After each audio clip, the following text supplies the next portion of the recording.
नमस्कार, सिटी न्यूजच्या बुलेटिनमध्ये प्रेक्षकांचं मनपूर्वक स्वागत। आज दिनांक 10 फेब्रुवारी 2026 वार मंगळवार। बातमीपत्राची सुरुवात करूया सुविचारमालेने।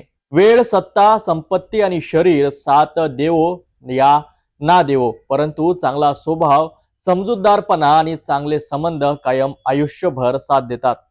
आजचा सुविचार आपण बघितला। आता बघूया बातमीपत्रातील ठळक बातम्या।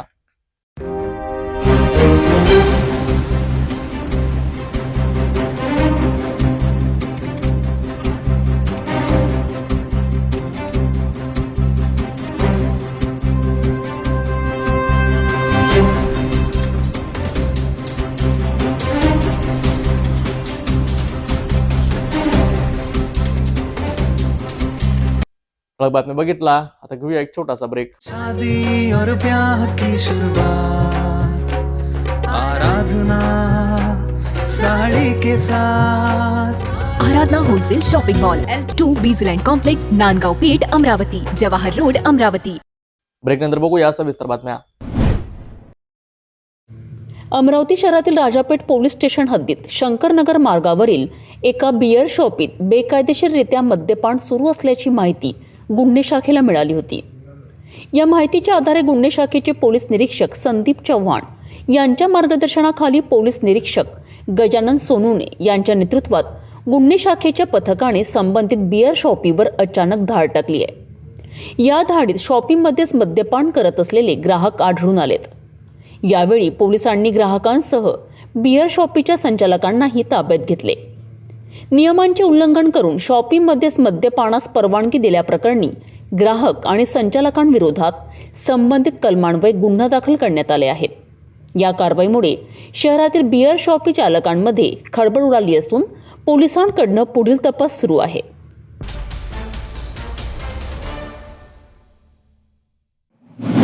10 फेब्रुवारीपासून इयत्ता 12वीच्या परीक्षेला सुरुवात झाली असून अमरावती जिल्ह्यात 137 परीक्षा केंद्रांवर एकूण 35,929 विद्यार्थी परीक्षा देत आहेत।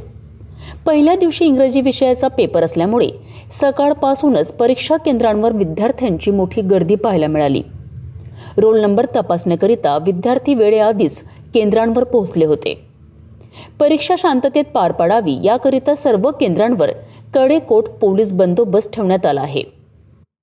अमरावती जिल्ह्यातील 43 परीक्षा केंद्रे संवेदनशील घोषित करण्यात आली असून कॉपीमुक्त परीक्षा व्हावी याकरिता बहुतांश केंद्रांवर सीसीटीव्ही कॅमेऱ्यांची व्यवस्था करण्यात आली आहे। ज्या 15 केंद्रांवर सीसीटीव्ही उपलब्ध नाहीत त्या ठिकाणी विशेष खबरदारी म्हणून शिक्षकांची अदलाबदली करण्यात आली आहे। पहिला पेपर असल्याने विद्यार्थ्यांसोबत पालक आणि नातेवाईकांचीही केंद्रांबाहेर गर्दी दिसून आली आहे। सर्वत्र परीक्षा सुरळीत आणि शांततेत पार पडत असल्याचे चित्र आहे।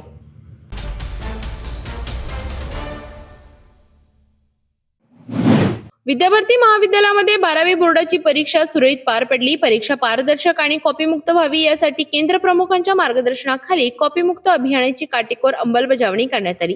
परीक्षा केंद्रावर विद्यार्थ्यांची तपासणी, ओळखपत्र पडताळणी आणि वेळेचे काटेकोर पालन करण्यात आले। तसेच परीक्षा कक्षांमध्ये आवश्यक देखरेख ठेवण्यात आली। कोणताही अनुचित प्रकार घडू नये याची दक्षता घेण्यात आली। केंद्र प्रमुखांनी सिटी न्यूजशी बोलताना सांगितले की शासनाच्या नियमानुसार परीक्षेचे संपूर्ण नियोजन करण्यात आले होते। विद्यार्थ्यांना भयमुक्त आणि शांत वातावरणात परीक्षा देता यावी यासाठी सर्व आवश्यक उपाययोजना करण्यात आल्या। यामुळे विद्यार्थी आणि स्पर्धकांमध्ये समाधानाचे वातावरण पाहायला मिळाले। Good afternoon. हमारा कॉलेज का नाम विद्याभारती महाविद्यालय है, सेंटर नंबर 305। हमारे यहाँ टोटल नंबर ऑफ स्टूडेंट्स 448 है और नंबर ऑफ रूम्स जो हमको रिक्वायर्ड थे वो 18 है और हर एक रूम में हमारे यहाँ सीसीटीवी कैमरास है। पूरे कॉलेज में सीसीटीवी कैमरास है, कॉरिडोर्स में भी सीसीटीवी कैमरास है। पूरा कॉपी मुक्त अभियान हमने कंसीडर करके ये सब किया हुआ है। वैसे हमारे यहाँ कैमरा पहले से ही लगे हुए हैं और एकदम स्मूथली कंडक्ट हो रहे हैं हमारे यहाँ एग्ज़ाम, बिना एक कोई कॉपी वगैरह के। और एज बताया गया था हमको 10:30 बजे हमने फर्स्ट बेल रिंग करी थी। उस समय सभी बच्चों को अंदर बुलाया गया था रूम में और सब बैग्स वगैरह सब बाहर रखे गए थे, उनकी चेकिंग हुई थी सभी बच्चों की। फिर 10:50 को हमने जब बेल रिंग करी वो हमने आंसर शीट्स डिस्ट्रीब्यूट किया उस समय। फिर 11 बजे क्वेश्चन पेपर्स डिस्ट्रीब्यूट हुए और आफ्टर ईच आवर हमने एक बेल बजाई है। एक 11 बजे, फिर 12 बजे, 1 बजे, फिर 2 बजे। 2 बजे जो रिंग बजी थी, हम बेल बजी थी हमारे यहाँ, वो एज अ वार्निंग बेल थी कि 10 मिनट्स बाकी है। फिर 2:10 पे पेपर्स सबमिट हुए और हमारे यहाँ अभी पूरा स्मूथली कंडक्ट हो रहा है। और हमने पेपर्स, क्वेश्चन पेपर्स पे सब दो स्टूडेंट्स की साइन ली हुई है एनवलप खोलने के पहले क्वेश्चन पेपर्स की, और हर इन्विजिलेटर्स ने भी क्वेश्चन पेपर खोलने के पहले दो स्टूडेंट्स की उनके रोल नंबर सहित उनकी साइन ली हुई है।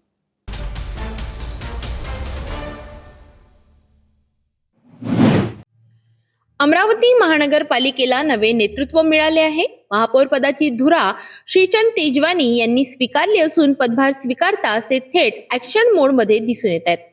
महापौर झाल्यानंतर पहिल्याच दिवशी स्वच्छता आणि अतिक्रमण या महत्त्वाच्या विषयांवर मनपा आयुक्त सौम्या शर्मा चांडक यांच्यासोबत बैठक घेण्याचा निर्णय त्यांनी घेतला।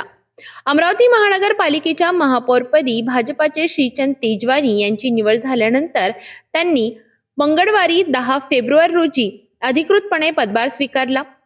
महापौर पदावर विराजमान होताच अनेक नागरिक, कार्यकर्ते आणि पदाधिकाऱ्यांनी पुष्पगुच्छ देत त्यांचे अभिनंदन केले। पदभार स्वीकारल्यानंतर पहिल्याच दिवशी महापौर तेजवानी हे ऍक्शन मोडमध्ये असल्याचे पाहायला मिळाले।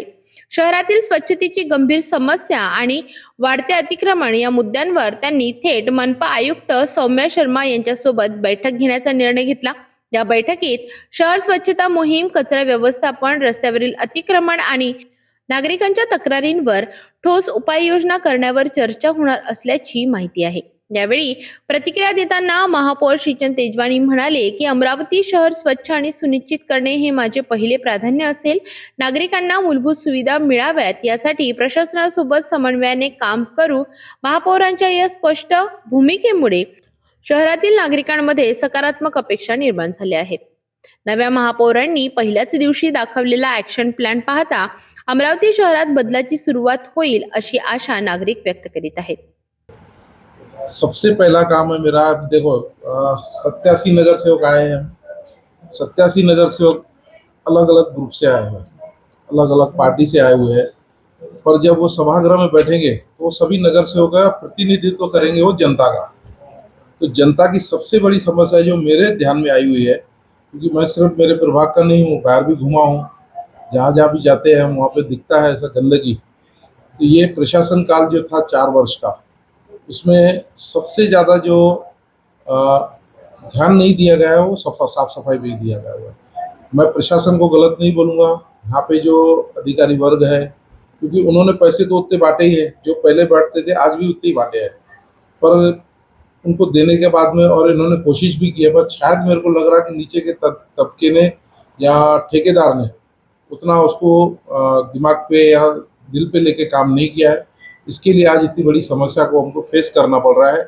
मेरे नज़र में जितना भी आज पार्टी लेवल पे या नगर सेवकों को नुकसान हुआ है, सबसे बड़ा मुद्दा वो है। तो मैं सभी नगर सेवकों से भी विनती करने वाला हूँ, जो आप नए नगर सेवक चुन के आए हो और जिन आप उनसे सीखिए, जो नए पुराने नगर सेवकों का नुकसान हुआ है उनकी जगह आप आए हो, आप जनता को पहले ध्यान दो। और जनता का विषय एक ही है, और मैं साथ साथ में जनता से भी विनती करूंगा कि आपके सहयोग के बगैर सफाई होने वाली नहीं है। आप हमें कोऑपरेट कीजिए, हम तो कर ही रहे हैं, नगर सेवक की तो ड्यूटी है। पहले वाला वो पार्ट टाइम जॉब वाला है नहीं नगर सेवक का काम। नगर सेवक को पूरा टाइम उसको उठने से सोने तक के काम करना है और जनता को भी उतना ही सहयोग करना है। यही मेरी विशेषकर जनता से विनती है। और मैं जनता का महापौर हूँ, मेरे एक पर लेबल लगी है, मैं जनता का महापौर हूँ और मेरी केबिन जनता के लिए, जब तक मैं यहाँ केबिन में बैठा हूँ मेरा दरवाज़ा खुला रहेगा। आप कभी भी आके किसी चीज़ के लिए भी मुझसे संपर्क कर सकते हैं। कोई विषय है, कोई कंप्लेंट है, आप मुझसे मिल सकते हो आगे। प्रशासन से या मनपा आयुक्त से कुछ संयुक्त बैठक हुई इस बारे में आपकी? मैडम से आज 4 बजे बैठक करने वाला हूँ। इस पे कुछ चर्चा करनी है, ये स्वच्छता के बारे में क्या नियम है, क्या विषय उन्होंने नियम बनाए हैं नए, वो नियमों पे चर्चा करके आगे उस पर अमलबजावनी करवाऊंगा।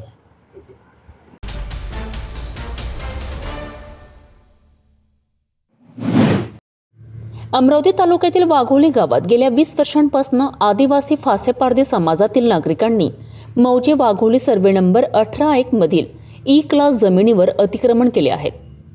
फासेपारधी समाज हा पिढ्यानपिढ्या उपेक्षित आणि दुर्लक्षित राहिलेला समाज असून या समाजातील अनेक कुटुंबीय गेल्या अनेक वर्षांपासून या जमिनीवर वास्तव्यास आहेत। वंचित बहुजन आघाडीच्या वतीने जिल्हाधिकाऱ्यांना दिलेल्या निवेदनात या उपेक्षित आदिवासी समाजाने केलेले अतिक्रमण मानवी दृष्टिकोनातून नियमाकुल करण्यात यावे, तसेच त्यांना कायदेशीर हक्काने शेत जमिनीचे पट्टे देण्यात यावे अशी मागणी करण्यात आली आहे। या देशाला स्वातंत्र्य होऊन 72 वर्षे झाली, परंतु या देशातील संविधानानुसार जे काही घटक समाज आहेत, आदिवासी आहे, पाशी-पारधी आहे, गोंड गवारी आहे, अन्य लोक अजूनही यांचं जीवन उघड्यावर आहे, पुलाखाली राहतात, परंतु यांना स्वतःचे घरं किंवा जमिनी आजपर्यंत मिळालेल्या नाही।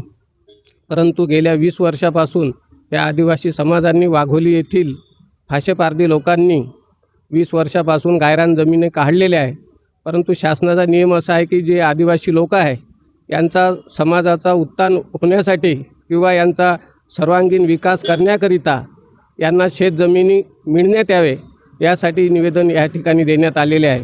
परंतु शासनाने आतापर्यंत या 70 वर्षात या उपेक्षित समाजाकडे लक्ष न दिल्यामुळे यांचे आजही जीवनमान हे उघड्यावर आपल्याला दिसत आहे। तेव्हा शासनाला विनंती आहे की अशा आदिवासी लोकांना या जमिनी त्यांना नियमाकुल करण्यात यावा ही विनंती। संघटनेच्या पदाधिकाऱ्यांनी सांगितले की शासनाने जर अशा उपेक्षित समाजाच्या प्रश्नांकडे दुर्लक्ष केलेत तर भविष्यात तीव्र आंदोलनाचा मार्ग अवलंबण्यात येईल। या मागण्यांमुळे आता प्रशासन काय भूमिका घेते याकडे संपूर्ण परिसराचे लक्ष लागले आहे। एकदम कमी हिस्सा मिळाला। आता तर असं झालं आहे की आमच्या शेतजमिनी घेऊनही आमच्या मुलांना कंपनीत नोकरीवर लावून घेतलेलं नाही आहे। आतापर्यंत आम्ही जे होते आमच्या गावच्या आजूबाजूला गावरान शेतजमीन गावरान होतं ते आम्ही शेत काढलेलं होतं आणि त्याच्यावर आमचा उदरनिर्वाह चालू होता। पण गेल्या वर्षीपासून त्यांनी आमच्या शेतीला आम्ही ज्या शेती काढल्या होत्या त्या शेतीवर बुलडोजर चालवून घेतलं आणि आमचं जे उभं पीक होतं ते नाहीसं करून टाकलं। आम्ही मागच्या वर्षी सरांना कलेक्टर साहेबांना दिलेल्या होत्या नोटिसा की आमचे जे शेत जमीन आहे आम्ही काढलेल्या आहेत, आम्ही जे 20 वर्षापासून पेरत आहोत ते आम्हाला परत मिळायला पाहिजेत। तर सरकारने असं सांगितलं की तुम्हाला दुसऱ्या देऊ, पण आता 1-1.5 वर्ष लोटून गेल्यावरही सरकार काय झोपी गेली आहे काय? आमच्याकडे त्यांचं काय लक्ष नाही काय? त्यांना असं वाटते काय की आम्ही त्या खेडेगावातून निघून अमरावती शहराकडे आलो पाहिजे?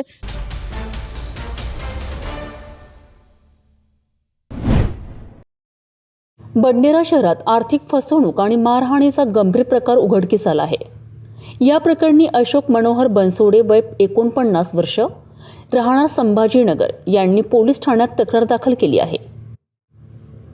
घर विक्रीच्या व्यवहाराच्या निमित्ताने त्यांचा प्रतिभा संदीप जैन आणि शैलेश शिरभाते यांच्याशी आर्थिक व्यवहार झाला होता। मात्र या व्यवहारात मध्यस्थी करणाऱ्या ललित कांबळे आणि इतर आरोपींनी संगनमताने विश्वासघात करत फसवणूक केली आहे असा आरोप आहे। तक्रारीनुसार आरोपींनी तक्रारदाराकडनं 50,000 रुपये रोख, मोबाईल फोन आणि ATM कार्ड जबरदस्तीने काढून घेतलेत। यानंतर ATM व फोन पेच्या माध्यमातून तब्बल 4 लाख रुपये परस्पर काढण्यात आले। इतक्यावरच न थांबता तक्रारदाराला घरात डांबून ठेवून मारहाण करण्यात आली आहे, तसेच जीवे मारण्याच्या धमक्या दिल्याचेही तक्रारीत नमूद आहे। या संपूर्ण प्रकरणात एकूण 8 आरोपींचा सहभाग असल्याचा आरोप करण्यात आलाय। या घटनेमुळे तक्रारदाराला मानसिक आणि आर्थिक त्रास सहन करावा लागत असल्याचे सांगितले आहे। हा अशोक बनसोडे म्हणून माझा हा नातेवाईक येते। याची फसवणूक कशी झाली, काय झाली म्हणून तो मला सांगायला माझ्या ऑफिसमध्ये आला। ऑफिसमध्ये आल्याच्या नंतर त्यांनी जे बँकेचं त्याच्या स्टेटमेंट होतं आणि मोबाईलचं स्टेटमेंट होतं, मग ते मला दाखवलं आणि ते 9 लोकाला किमान 9 लोकाला ह्या ललित कांबळे ह्या इस्मानं 9 लोकाला इतरस्त पैसे पाठवले। 2 शॉपी आपल्या मोबाईल शॉपीवर सुद्धा दोन वेळा पैसे पाठवले 60,000 रुपये। तर ही सगळी कथा मला सांगितली। त्यामुळे मी याला इथं घेऊन आलो, ठाणेदार साहेबांना भेटलो आणि त्यांना सविस्तर माहिती सांगितली की साहेब याला न्याय भेटला पाहिजे, अगर न्याय नाही भेटला तर मी संघटनेच्या वतीनं आंदोलन उभारणार आहे आणि मी CPला सुद्धा भेटणार आहे। या प्रकारामुळे बडनेरा परिसरात एकच खळबळ उडाली आहे। आता पोलीस प्रशासन या प्रकरणात कोणती कारवाई करते याकडे सर्वांचे लक्ष लागले आहे. संभाजीनगर आठवडी बाजार इथे राहतो आणि मी 10 तारखेला इथं बडनेराला आलो गीतांजली एक्सप्रेसने आणि आल्यानंतर मी कांबळे मला घ्यायला आला कांबळे आणि त्यांनी मला त्याच्या घरी नेल्यानंतर रातभर चांगलं ठेवलं. हा ललित कांबळे कोण आहे? मित्र होता आणि त्या 20,000 देण्याकरता आलो तुम्ही त्याला. तर त्यांनी रातभर चांगलं ठेवलं आणि सकाळी दुसऱ्या दिवशी त्यांनी माझ्याकडनं मोबाईल इसकला आणि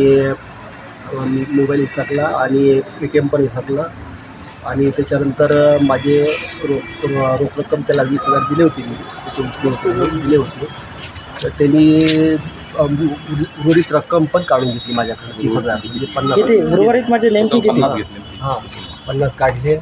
त्याच्यानंतर त्यांनी ATM दिल्यानंतर अर्ध्या तासानं मला ते ATM आणून दिलं आणि मोबाईल पण त्यांच्याकडे होता 4 दिवस आणि मोबाईल त्यांच्याकडे 4 दिवस होता आणि त्या 13 तारखेपर्यंत मी बडनेरामध्ये होतो राहुलनगरमध्ये आणि 13 तारखेच्या संध्याकाळी मला नागपूरला नेण्यात आलं. नागपूरला नेल्यानंतर रातभर तिथं ठेवलं. 14 तारखेला मला गीतांजलीने इथं बडनेरापर्यंत आणून सोडलं त्यांच्या घरी आणि 4 वाजता मला संध्याकाळी माझा मोबाईल मला परत मिळाला. बस इतकंच आहे. आणि तुम्ही म्हणता की 50,000 पण त्या कंप्लेंटमध्ये 4 लाख रुपयाचा उल्लेख आहे. तर तुमचा मोबाईल त्यांच्याकडे जेव्हा होता तर त्या मोबाईलवर तुम्हाला न कळत पैसे काढण्यात आले असं तुमचा आरोप आहे? हो आहे. अच्छा. हा ते मला ते कळलंच नाही की माझ्या मोबाईलमधले पैसे गेले नाही गेले मला का ते कधी लक्षात आलं तुमच्या? ते नंतर लक्षात आलं की मला माझे मामा अशोक खरात यांनी मला फोन केला बाबू तुझ्या मोबाईलवर 4 तारखेला खात्यावर पैसे जमा झाले आणि तू बघ बुवा. मी अशीची वाट बघतो. मी यांना म्हटलं की मला त्याचं हे पाठवा की स्क्रीनशॉट पैसे आल्याचा. तर यांनी मला काही पाठवला नाही. मग मी नंतर सांगितलं मग आलाच नाही समजा. तर त्या कारणाच्या माझ्याकडे पैसे असल्यामुळं की मी बँकेत जाऊ शकलो नाही आणि मी खात्री सुद्धा करू शकलो नाही की पैसे आले नाही आले. मला या गोष्टीचं भानसुद्धा नव्हतं. तर हे नंतर मला कळलं की बा माझे पैसे बा ह्याच्यामध्ये नाही आहे बा म्हणून खात्यामध्ये गेले असताना तेव्हा माहीत पडलं. तुमच्या तक्रारीत असा उल्लेख आहे की त्यांनी तुम्हाला जीव मारण्याची धमकी दिली आहे? ही गोष्ट खरी म्हणजे काय झालं का होतं नेमकं? तर त्यांनी जीव माझ्या पैसे देशील तर तुला आम्ही हातपाय तोडून जिवंत ठेवणार नाही असं धमकी देत होते आणि त्यांना 2 लाखाचा चेक पण दिला होता. तुम्ही हे पैसे सावकारीच्या माध्यमातून घेतले होते की उसानवारी घेतले होते एक मित्र म्हणून? तर सावकारीच्या माध्यमातून घेतले होते. 80 घेतले होते. 80,000? हां 80चे त्यांना व्याजासहित 2 लाख रुपये दिले होते. ते चेक दिला होता त्यांना. अच्छा ते चेक दिला होता आणि हे एक्स्ट्रा 4 लाख गेले आहेत? हां एक्स्ट्रा 4 लाख गेले. तर माझे पैसे काढण्याचा काही अधिकार 4.5 लाख पूर्ण टोटली 4.5 लाख. मग 2चा चेक दिल्यानंतर चेक पैसे काढण्याचा अधिकार नव्हता. मग याची विचारणा तुम्ही त्यांना केली काय? 5 दिवस तुम्ही त्यांच्यासोबत असताना तुम्ही मला कोणताच त्रास दिला नाही त्यांनी. तर म्हणजे प्रेमाने तुमच्याकडून मोबाईल घेऊन तुमच्या न कळत त्यांनी पैसे काढले असं तुमचं म्हणणं आहे? हो बरोबर आहे ना. आणि त्यांनी म्हणजे असं मग मी म्हणजे त्यांना मोबाईल मागत होतो माझावाला की मला बा फोन द्या माझावाला. मला माझे म्हणजे त्यात काही डॉक्युमेंट आहेत म्हणजे महत्त्वाचे मला काही त्याच्यात काम करायचं आहे बा असं. तर मला संपर्क करायचा आहे माझ्या नातेवाईकाशी याच्याशी. तुमच्या अकाउंटचा पासवर्ड त्यांना कसा माहीत होता? तुमचा मोबाईल त्यांच्याकडे होता तर तुम्ही कधी त्यांना सांगितला होता? नाही सांगितलंच नाही असं कधी. आणि मला हे काय घडलं काही माहितीच नाही.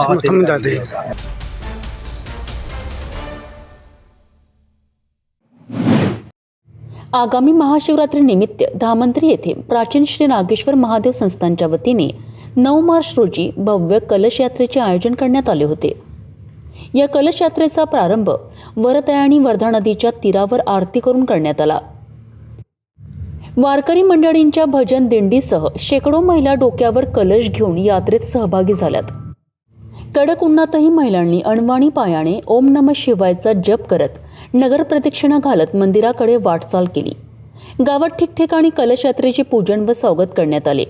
फुलांची आकर्षक सजावट, संपूर्ण रस्त्यावर काढलेली रांगोळी आणि भक्तांचा उत्साह यामुळे परिसर पूर्णतः भक्तिमय झाला होता. कलश यात्रा श्री नागेश्वर महादेव संस्थानात दाखल होताच मंदिर समितीच्या वतीने उत्साहात स्वागत करण्यात आले. संस्थानचे अध्यक्ष कैलाश कुमार पणपालिया व त्यांच्या पत्नी पल्लवी पणपालिया यांच्या हस्ते शिवपिंडीचा अभिषेक व कलश पूजन करण्यात आले. हजारो महिलांनी आणलेल्या कलशातील पाणी शिवपिंडीवर अर्पण करून महाभिषेक करण्यात आला. यानंतर तिवसा तहसीलचे नायब तहसीलदार आशिष नागरे यांच्या हस्ते कलश स्थापना करण्यात आली. त्यानंतर भाविकांनी महाप्रसादाचा लाभ घेतला आणि शिवपुराण कथेची सुरुवात झाली.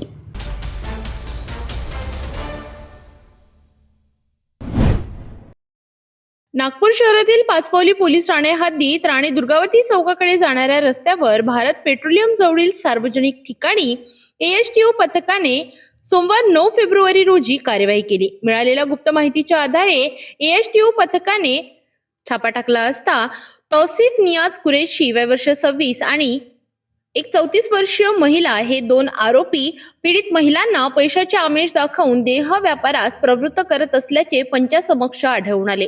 या कार्यवाहीत 1,40,500 रुपयांचा मुद्देमाल जप्त करण्यात आला आहे. प्रकरणात अनैतिक व्यापार प्रतिबंधक अधिनियम 1956 अंतर्गत कलम 4 आणि 5 तसेच भारतीय न्याय संहितेच्या कलम 143(2) अंतर्गत गुन्हा दाखल करण्यात आला आहे. सर्व आरोपी आणि पीडित महिलांची वैद्यकीय तपासणी करून पुढील कारवाईसाठी त्यांना पाचपावली पोलीस ठाण्याच्या ताब्यात देण्यात आले आहे. या प्रकरणातील फरार आरोपीचा पोलीस शोध घेत आहेत. ASTO पथक क्राईम ब्रँच नागपूर सिटी या पथकाचे इन्चार्ज पोलीस निरीक्षक तोडाशे यांना गोपनीय माहिती मिळाली होती की पाचपावली पोलीस स्टेशनच्या हद्दीमध्ये काही आरोपी हे अवैधरित्या प्रोस्टिट्यूशन या व्यवसायासाठी महिला पुरवत आहेत. ही माहिती मिळाल्यानंतर त्यांच्या टीमसह त्यांनी त्या ठिकाणी छापा घातला असता सदर गोपनीय माहितीमध्ये सत्यता असल्याचं प्रथमदर्शनी आढळून आलेलं आहे.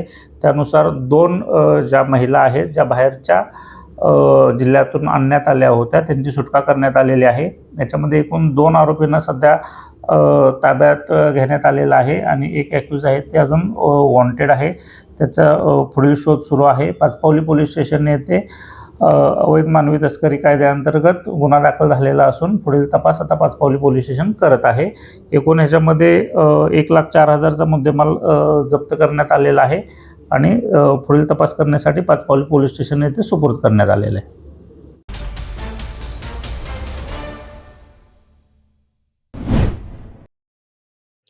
नागपूर शहरातील हिंगणा पोलीस ठाणे हद्दीतील खडका शेत शिवारामधील एका गोडाऊनवर गुन्हे शाखा युनिट क्रमांक 1 ने मोठी कारवाई केली. गोपनीय माहितीच्या आधारे API राजा जाधव यांच्या नेतृत्वाखाली 2 पंचांच्या उपस्थितीत छापा टाकण्यात आला. या छाप्यात आरोपी घरगुती गॅस सिलेंडरमधील गॅस मशीनच्या सहाय्याने व्यावसायिक सिलेंडरमध्ये भरत असल्याचे आढळून आले. ही प्रक्रिया अत्यंत धोकादायक असून त्यामुळे नागरिकांच्या जीवितास गंभीर धोका निर्माण होऊ शकतो. कारवाई दरम्यान HP इंडियन आणि भारत कंपनीचे भरलेले, रिकामे व अर्धवट भरलेले असे एकूण 179 गॅस सिलेंडर, गॅस रिफिलिंगसाठी वापरण्यात येणारे मोटार, वजन काटे, रेग्युलेटर पाईप्स, हॅकूम पंप्स, मोबाईल आदी 11,21,700 रुपयांचा मुद्देमाल जप्त करण्यात आला.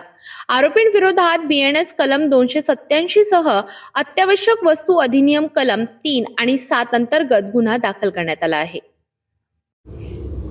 ASTO पथक क्राईम ब्रँच नागपूर सिटी या पथकाचे इन्चार्ज पोलीस निरीक्षक तोडाशे यांना गोपनीय माहिती मिळाली होती की पाचपावली पोलीस स्टेशनच्या हद्दीमध्ये काही आरोपी हे अवैधरित्या प्रोस्टिट्यूशन या व्यवसायासाठी महिला पुरवत आहेत. ही माहिती मिळाल्यानंतर त्यांच्या टीमसह त्यांनी त्या ठिकाणी छापा घातला असता सदर गोपनीय माहितीमध्ये सत्यता असल्याचं प्रथमदर्शनी आढळून आलेलं आहे. त्यानुसार 2 ज्या महिला आहेत ज्या बाहेरच्या जिल्ह्यातून आणण्यात आल्या होत्या त्यांची सुटका करण्यात आलेली आहे. याच्यामध्ये एकूण 2 आरोपींना सध्या ताब्यात घेण्यात आलेलं आहे आणि एक ॲक्यूज आहे ते अजून वॉन्टेड आहे. त्याचा पुढील शोध सुरू आहे. पाचपावली पोलीस स्टेशन येथे अवैध मानवी तस्करी कायद्याअंतर्गत गुन्हा दाखल झालेला असून पुढील तपास आता पाचपावली पोलीस स्टेशन करत आहे. एकूण ह्याच्यामध्ये 1,04,000चा मुद्देमाल जप्त करण्यात आलेला आहे आणि पुढील तपास करण्यासाठी पाचपावली पोलीस स्टेशन येथे सुपूर्द करण्यात आलेलं आहे.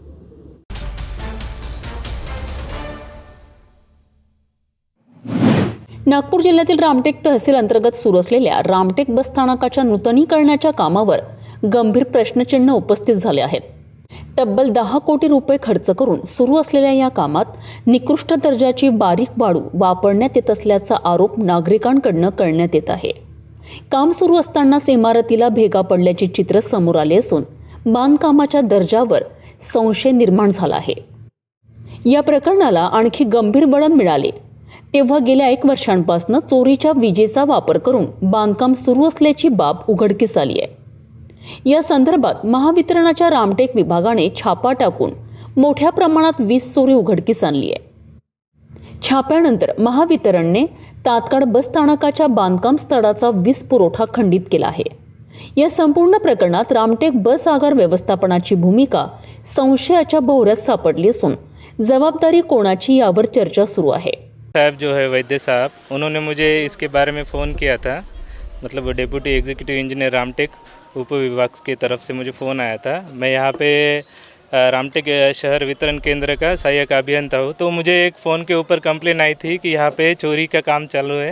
यहाँ से जो कंस्ट्रक्शन चालू है डिपो का, तो वहाँ पे चोरी की लाइन चालू है, ऐसे मुझे शिकायत प्राप्त हुई साहब की तरफ से. तो मैं यहाँ पे चेकिंग के लिए आया तो वायर तो दिखे मुझे, काम भी चालू है ऐसा दिखा मुझे. वहाँ पे सप्लाई तो कुछ मिला नहीं, लेकिन यहाँ पे जो डिपो के लिए कनेक्शन दिया है वो डिपो के कनेक्शन से जो उनको मीटर दिया है वो कनेक्शन से वो यूज़ कर रहे. तो इसके अंदर महावितरण का कुछ रोल नहीं रहता है.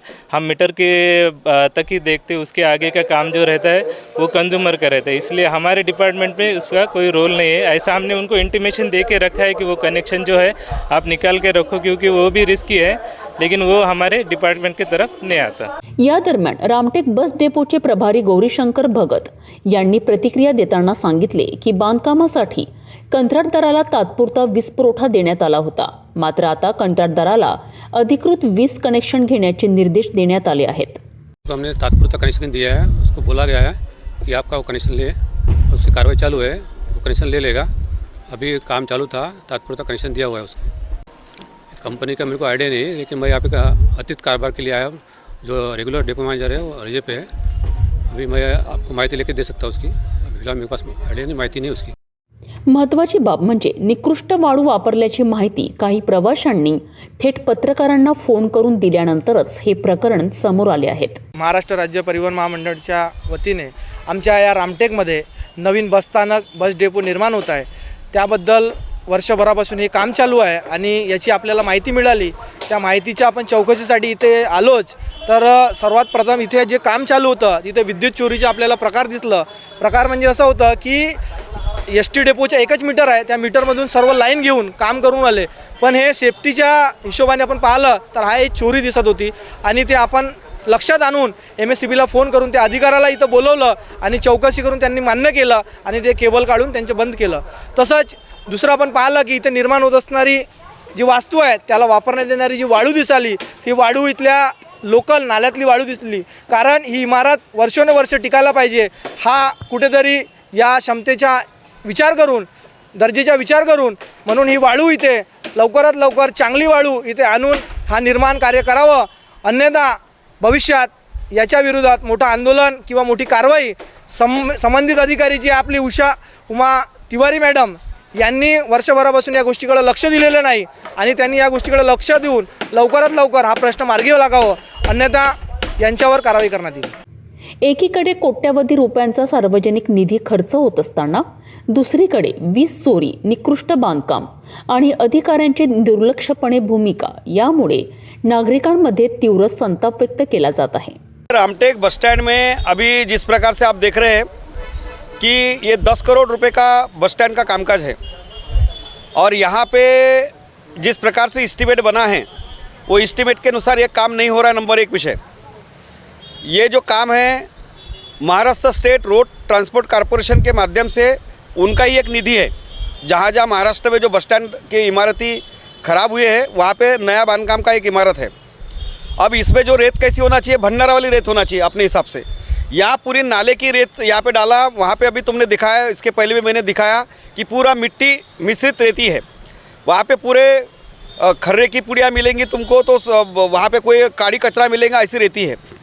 यहाँ पे भी है और जहाँ पे सामने में बस खड़ी है वहाँ पे भी तुमको रेती ऐसी ही मिलेंगी। मैंने पूरा देखा, मैंने जो MSRTC के माध्यम से बस स्टैंड की तरफ से ST डिपार्टमेंट की तरफ से जो इंजीनियर है कंसर्न कॉन्ट्रैक्ट पर जो कामकाज करने वाली जो एजेंसी है उनसे मैंने बातचीत किया, तो उनका ऐसा कहना है कि भाई हम आके चेक करते। मैंने यही बोला कि अगर तुम्हारे पास में अच्छी रेती थी तो वो गई कहाँ।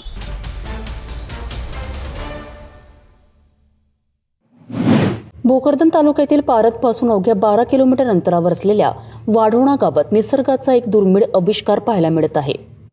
येथील रहिवासी मंगेश बाबू गवळी यांच्या घरासमोर असलेले आंब्याचे झाड अवघे 4.5 वर्षाचे आहे। सामान्यतः आंब्याच्या झाडाला फांद्याच्या टोकावर मोहोर येतो, मात्र या झाडाच्या मुख्य खोडालाच मोहोर आणि लहान आंबे धरले आहेत। हा प्रकार ग्रामस्थांच्या लक्षात येताच परिसरात एकच चर्चा सुरू झाली आहे।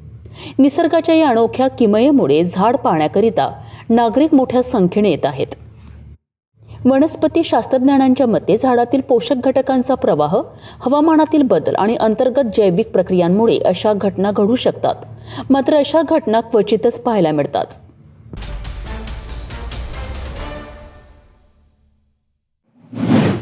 जर तुम्ही UPSC 2026 ची तयारी करत असाल किंवा आधीच कोणत्या तरी सेवेत असाल तर हा व्हिडिओ शेवटपर्यंत नक्की पहा, कारण UPSC ने असे नियम बदलले आहेत की जे थेट तुमच्या प्रयत्नांवर परिणाम करणार आहेत। संघ लोकसेवा आयोगाने नागरी सेवा परीक्षा 2026 ची अधिकृत अधिसूचना जारी केली आहे। यावेळी केवळ पात्रतेतच नाही तर आधी सेवेत असलेल्या उमेदवारांसाठी मोठे बदल करण्यात आले आहेत। IAS साठी पात्रता। IAS साठी अर्ज करणाऱ्या उमेदवारांकडे भारतामधील मान्यताप्राप्त विद्यापीठातून कोणत्याही विषयातील पदवी असणे आवश्यक आहे। आर्ट्स, सायन्स, कॉमर्स कोणताही विषय चालतो। IFS म्हणजेच भारतीय वन सेवा पात्रता। IFS साठी मात्र विषय महत्त्वाचा आहे, त्यापैकी किमान एका विषयात पदवी आवश्यक, ज्यामध्ये कृषी, पशुसंवर्धन, पशुवैद्यकीय विज्ञान, वनस्पतीशास्त्र, प्राणीशास्त्र, रसायनशास्त्र, भौतिकशास्त्र, गणित, सांख्यिकी, भूगर्भशास्त्र या विषयांशिवाय IFS साठी अर्ज करता येणार नाही। सेवेत असलेल्या उमेदवारांसाठी मोठा नियम। UPSC चा स्पष्ट निर्णय। ज्यांची आधीच कोणत्याही सेवेत निवड झाली आहे ते CSE 2026 साठी अर्ज करू शकणार नाहीत। जर उमेदवारांची पूर्व परीक्षेनंतर आणि मुख्य परीक्षेपूर्वी सेवा निवड झाली तर त्यांना मुख्य परीक्षेला बसू दिले जाणार नाही। IPS साठी नवीन नियम। जर एखादा उमेदवार मागील CSE च्या आधारे IPS साठी आधीच निवड झालेला असेल तर CSE 2026 च्या निकालांवर IPS कॅडर पुन्हा मिळू शकणार नाही। हा नियम अनेक उमेदवारांसाठी मोठा बदल आहे। 2026 मध्ये पुन्हा ग्रुप A सेवा हवी असल्यास, जर उमेदवार आधी निवड झाल्यानंतर 2026 मध्ये पुन्हा ग्रुप A साठी बसू इच्छित असेल तर संबंधित विभागाकडून प्रशिक्षणातून सूट मिळणे बंधनकारक। सूट न घेताच प्रशिक्षणाला उपस्थित राहिल्यास 2026 चा अर्ज थेट रद्द केला जाईल। 2027 मध्ये पुन्हा निवड झाल्यास, जर उमेदवार 2027 मध्ये पुन्हा यशस्वी झाला तर फक्त एकाच सेवेत राहण्याची परवानगी, दुसरी सेवा स्वयंचलितपणे रद्द। 2025 किंवा त्याआधी सेवेत रुजू उमेदवार, अशा उमेदवारांना 2026 किंवा 2027 ही उर्वरित प्रयत्न करण्याची शेवटची संधी। 2028 किंवा त्यानंतर CBSE द्यायची असल्यास सध्याच्या पदांचा राजीनामा देणे अनिवार्य। UPSC 2026 चे हे गंभीर नियम प्रत्येक उमेदवाराने समजून घेणे अत्यंत आवश्यक आहे।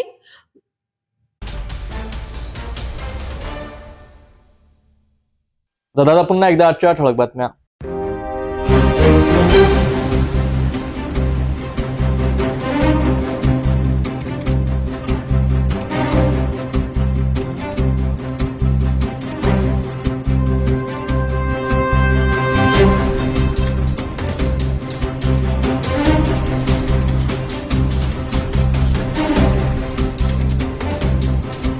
आपण आता सिटी न्यूज चॅनल आपल्या टीव्हीवर सुद्धा बघू शकता। यामध्ये next channel number 117, Jio channel number 872, जेटीबेल channel number 73, Fastway channel number 256 वर बघू शकाल। आता अमरावती जिल्ह्यानंतर विदर्भ आणि महाराष्ट्राचे दर्शक घर बसल्या आपल्या केबल टीव्हीवर सिटी न्यूज बातमी पाहू शकाल. यात Chhatrapati Sambhajinagar next set box number 14, Yavatmal set box number 12, Washim set box number 26, Nanded set box number 17, Mahur set box number 07, Akola RRC set box number 899 वर लवकरच आम्ही आपल्यापर्यंत पोहोचणार आहोत. जर आपल्या टीव्हीवर सिटी न्यूज चॅनल दिसत नसेल तर आपण आपल्या केबल ऑपरेटरशी संपर्क करावा. सिटी न्यूज केबलच्या व्यतिरिक्त युट्यूब, फेसबुक, इंस्टाग्राम आणि ट्विटरवर सुद्धा बघू शकता. याकरिता सोशल मीडिया अकाउंट सबस्क्राईब करा, फॉलो करा, लाईक करा. युट्यूब अकाउंट सबस्क्राईब करण्याकरिता सबस्क्राईब बटनला क्लिक करा आणि बेल आयकॉन दाबायला विसरू नका, कारण सर्वात आधी समाचार आपल्यापर्यंत पोहोचणार आहेत. तसेच सिटी न्यूजचे फेसबुक पेज लाईक करा, इंस्टाग्राम आणि ट्विटर हँडल फॉलो करा. आपण व्हॉट्सअपवर सूचना देऊन सुद्धा न्यूज प्राप्त करू शकता. व्हॉट्सअप नंबर खाली स्क्रीनवर येत आहे. बातमी वेळेवरच थांबूया. पुन्हा भेटू घडामोडी सोबत. नमस्कार. हर खबर पर पैनी नजर, हर मुद्दे पर सटीक वार, यही है सिटी न्यूज की पहचान. जहाँ सच्चाई की आवाज दबाई जाती है वहाँ सिटी न्यूज उठाता है सवाल. हर स्क्रीन पर, हर प्लेटफॉर्म पर हमारी मौजूदगी बोलती है. सिटी न्यूज हमेशा सच के साथ.